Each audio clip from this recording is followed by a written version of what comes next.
অনেক ভাই বোন আমাদের কাছে জানতে চান যে স্বামী স্ত্রীর পারস্পরিক ভালোবাসা, মিল মোহাব্বত পয়দা করার জন্য, সৃষ্টি করার জন্য, বৃদ্ধি করার জন্য কোনো আমল আছে কিনা। অনেক স্ত্রী অভিযোগ থাকে যে তার স্বামী তাকে ভালোবাসেন না। অনেক স্বামীর অভিযোগ থাকে যে তার স্ত্রী তাকে ভালোবাসেন না। স্বামী স্ত্রীর পারস্পরিক ভালোবাসা, সম্প্রীতি, মোহাব্বত এটা বৃদ্ধি করার জন্য কোরআন এবং সুন্নাহ থেকে নির্দেশিত কোনো আমলের কথা প্রায় আমরা জানতে চাই। এ বিষয়ে আজ আমরা পরামর্শমূলক কয়েকটি আমলের কথা বলবো। তার ভিতরে প্রথম আমল হলো সূরা ফুরকানের ৭৪ নম্বর আয়াত, যা আমরা হয়তো অনেকেই জানি, কিন্তু এটাকে খুব গুরুত্বের সাথে যথাযথভাবে আমরা হয়তো পড়তে পারি না। এই আমলটি আমরা যদি খুব বেশি করি, ইনশাআল্লাহ বিইذনিল্লাহ আল্লাহ সুবহানাহু ওয়া তাআলা আমাদেরকে এমন জীবনসঙ্গী দান করবেন যাকে দেখলে আমার চোখ জুড়ে যায়, আমার নয়ন জুড়ে যায় এবং চোখ শীতল হয়। আর সূরা ফুরকানের ৭৪ নম্বর আয়াতের যে অংশটুকু তিলাওয়াত করতে হবে তা হলো রব্বানা হাব লানা মিন আজওয়াজিনা ওয়া যুররিয়াতিনা কুররাতা আ'য়ুন ওয়াজআলনা লিল মুত্তাকিনা ইমামা। রব্বানা হাব লানা মিন আজওয়াজিনা ওয়া যুররিয়াতিনা কুররাতা আ'য়ুন, অর্থাৎ হে আমার রব, হে আমাদের রব, আপনি আমাদের সঙ্গী এবং আমাদের সন্তান এদের সবাইকে এমন করে দিন যেন আমাদের চোখগুলো জুড়িয়ে যায় তাদেরকে দেখলে। এত ভালো করে দিন যে আমার নয়ন জুড়িয়ে যায় তার আচরণে, তার আখলাকে, তার ব্যবহারে, তার ভালোবাসায়। মুগ্ধতা যেন ছেয়ে যায় আমার মধ্যে, আমি যেন আমার নয়নকে জোড়াতে পারি তার দিকে তাকিয়ে।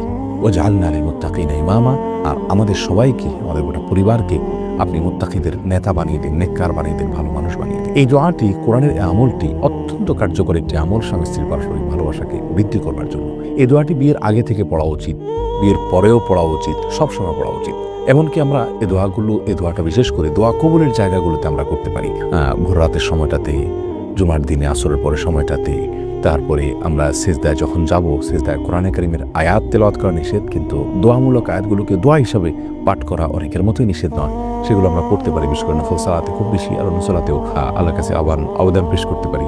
সেই সাথে সালাতের শেষ বৈঠকে আত্তাহিয়াতু এবং দুরুদের পরে নবী সাল্লাল্লাহু আলাইহি ওয়াসাল্লাম বলেছেন, বুখারী মুসলিমে বর্ণনা আসছে যে সে এরপরে যে কোনো দোয়া চাইলে আল্লাহর কাছে করতে পারে। সেখানে আমরা এ দোয়া আল্লাহর কাছে সাবমিট করতে পারি এবং চলতে ফিরতে, উঠতে বসতে, পাঁচ ওয়াক্ত সালাতের পরে যখন সুবিধা হয় দোয়া কবুলের জায়গাগুলোতে আমরা বেশি বেশি রব্বানা হাব লানা মিন আজওয়াজিনা ওয়া যুররিয়াতিনা কুররাতা আ'য়ুন ওয়াজআলনা লিল মুত্তাকিনা ইমামা, এই দোয়াটা বেশি বেশি পড়বো ইনশাআল্লাহ, এবং এটা পড়তেই থাকবো অর্থ সহকারে, বুঝে, অন্তরের গভীর থেকে ইনশাআল্লাহ।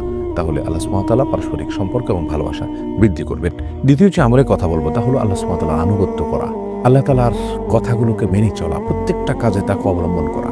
আপনি যত বেশি তাকে অবলম্বন করবেন তত বেশি আপনার প্রতি প্রত্যেকটা মানুষের ভালোবাসা বৃদ্ধি হবে। নবী আলাইহিস সালাম বলেছেন, বুখারীতে বর্ণিত হয়েছে যে ইন্নাল্লাহা ইযা আহাব্বা আবদান, আল্লাহ যখন কোনো বান্দাকে ভালোবাসেন, বান্দার আমলের কারণে, তার চিন্তার কারণে, তার আকীদার বিশুদ্ধতার কারণে, তাকওয়ার কারণে আল্লাহ যখন ভালোবাসেন তাকে, তখন নাদা জিবরিল, আল্লাহ তাআলা জিবরিলকে ডেকে বলেন যে তুমি ঘোষণা দিয়ে দাও যে আমি তাকে ভালোবাসি। তখন তিনি আসমানে, জমিনে সবার মধ্যে ঘোষণা দিতে থাকেন এবং সেই ঘোষণা অনুপাতে সবাই মধ্যে তার প্রতি ভালোবাসা সৃষ্টি হয়।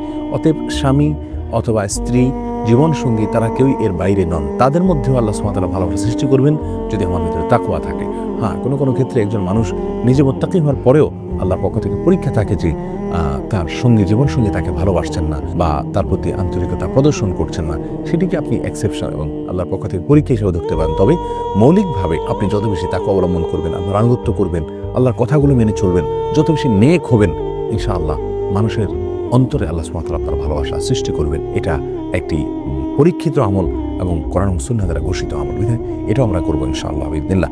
তৃতীয় যে আমলটির কথা বলবো তা হলো আল মুআশারাতুল হাসানা, সুন্দরভাবে বসবাস করা। পুরুষদেরকে আল্লাহ তাআলা নির্দেশ করেছেন ওয়াশিরুহুন্না বিল মারুফ, সুন্দরভাবে, ভালোভাবে তোমরা তাদের সঙ্গে জীবনাতিবাদ করো, বসবাস করো।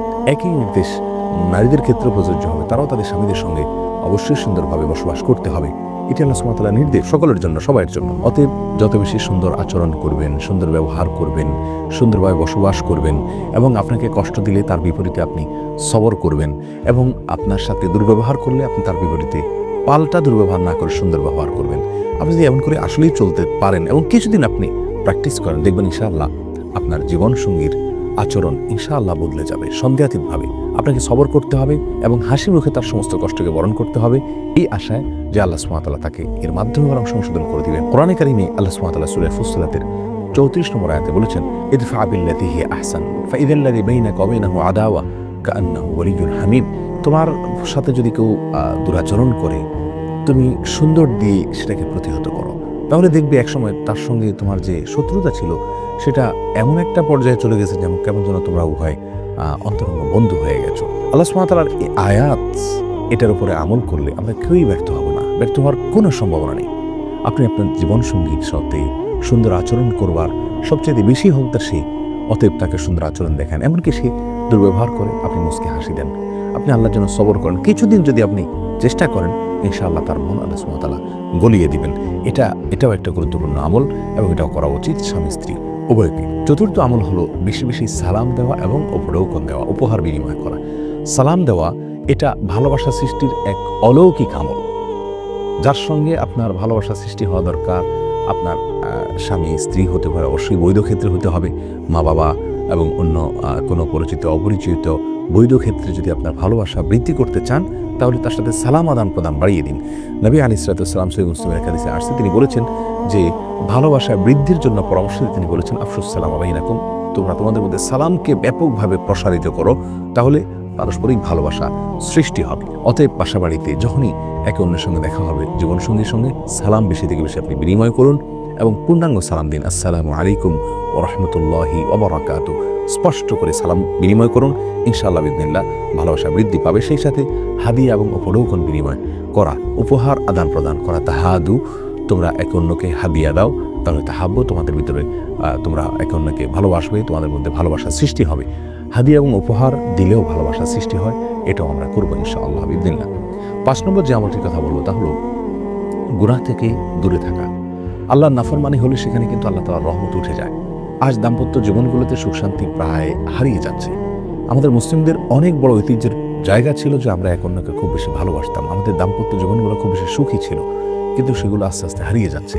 দিন দিন বিবাহ বিচ্ছেদের হার বাড়ছে এবং স্বামী স্ত্রীর দাম্পত্য কলহের পরিমাণ দিন দিন বাড়ছে। এর অন্যতম একটি বড় কারণ হলো আমরা আল্লাহর নাফরমানিতে নিমজ্জিত হয়ে যাচ্ছি। আল্লাহর নাফরমানিতে কেউ যদি নিমজ্জিত হয়, তাহলে সেখান থেকে আল্লাহ তাআলার রহমতটা উঠেই যায়।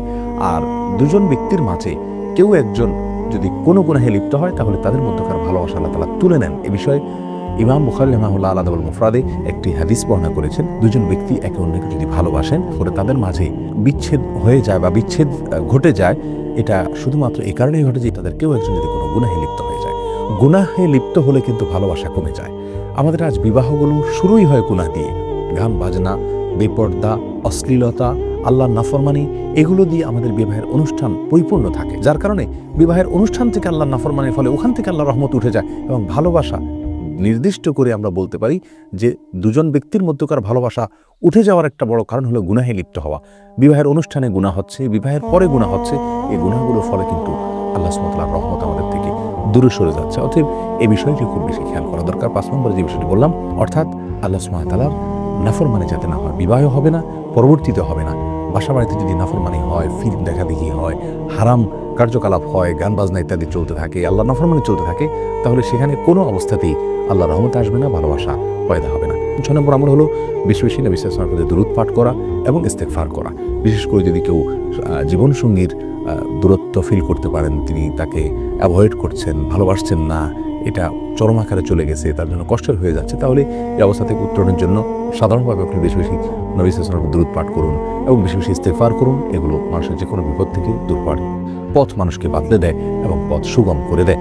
তাহলে আমরা এক নজর আবারও বলছি, সূরা ফুরকান 74 নম্বর আয়াত, রব্বানা হাব লানা মিন আজওয়াজিনা ওয়া যুররিয়াতিনা কুররাতা আয়ুন ওয়াজআলনা লিল মুত্তাকিনা ইমামা, এটা বেশি বেশি পড়বেন।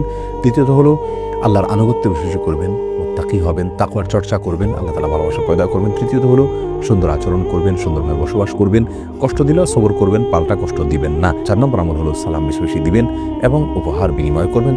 5 নম্বর আমল হলো গুনাহ থেকে বেঁচে থাকবেন, আগের গুনাহের জন্য তওবা করবেন। আর 6 নম্বর আমল হলো রাসূল সাল্লাল্লাহু আলাইহি ওয়াসাল্লামের প্রতি দরুদ প্রেরণ করবেন বেশি বেশি করে এবং ইস্তেগফার করবেন। এগুলোর মাধ্যমে ইনশাআল্লাহ ভালোবাসা পয়দা হবে।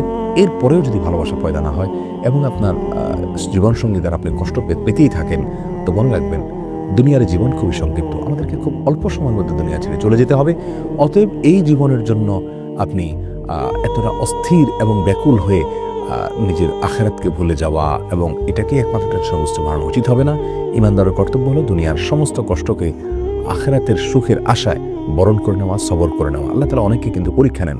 আপনি সমস্ত আমল করার পরেও যদি আপনার সেই কাঙ্ক্ষিত ফলাফল না পান, হয়তো আপনার আমলের ত্রুটি থাকতে পারে, অথবা আল্লাহ সুবহানাহু ওয়া তাআলার পক্ষ থেকে সেটি আপনার জন্য পরীক্ষা হতে পারে। বিদায় সেটাকে আপনি যদি বরণ করে নেন, দুনিয়ার সমস্ত কষ্টের বিনিময়ে যদি আল্লাহ তাআলা জান্নাত দিয়ে দেন, তাহলে সেটা কতই না বড় উত্তম বিনিময় আপনার জন্য হবে। নবী সাল্লাল্লাহু আলাইহি ওয়াসাল্লাম বলেছেন, ইন্নাল্লাহা ইযা আহাব্বা আবদান ইবতালাহ, আল্লাহ তাআলা কোনো বান্দাকে ভালোবাসলে, আল্লাহর কোনো বান্দিকে ভালোবাসলে তিনি তাকে পরীক্ষায় ফেলেন। এটা আল্লাহ তাআলার পক্ষ থেকে পরীক্ষা, আপনার ভালোবাসার, আল্লাহর ভালোবাসার একটা আলামতও হতে পারে। বিধায় সবর করা উচিত এবং ব্যাকুল হওয়া উচিত। আল্লাহর অনেক প্রিয় বান্দা, অনেক নবীদেরকে আল্লাহ তাআলা এমন স্ত্রী দিয়েছেন, এমন জীবনসঙ্গী দিয়েছেন তার দ্বারা তারা কষ্ট পেতেন, এবং অনেক মেয়েদেরকে এমন জীবনসঙ্গী দিয়েছেন। আসিয়ার কথা আমরা বলতে পারি, ফেরাউনের স্ত্রী, তিনি একজন মেয়ে মানুষ ছিলেন, এমন জীবনসঙ্গী দিয়েছেন যার দ্বারা তিনি কষ্ট পেয়েছেন। আল্লাহ সুবহানাহু ওয়া তাআলা আমাদের সকলকে সবর করার তৌফিক দান করুন এবং আমাদের মধ্যকার ভালোবাসা বৃদ্ধি করুন। আসসালামু আলাইকুম ওয়া রাহমাতুল্লাহি।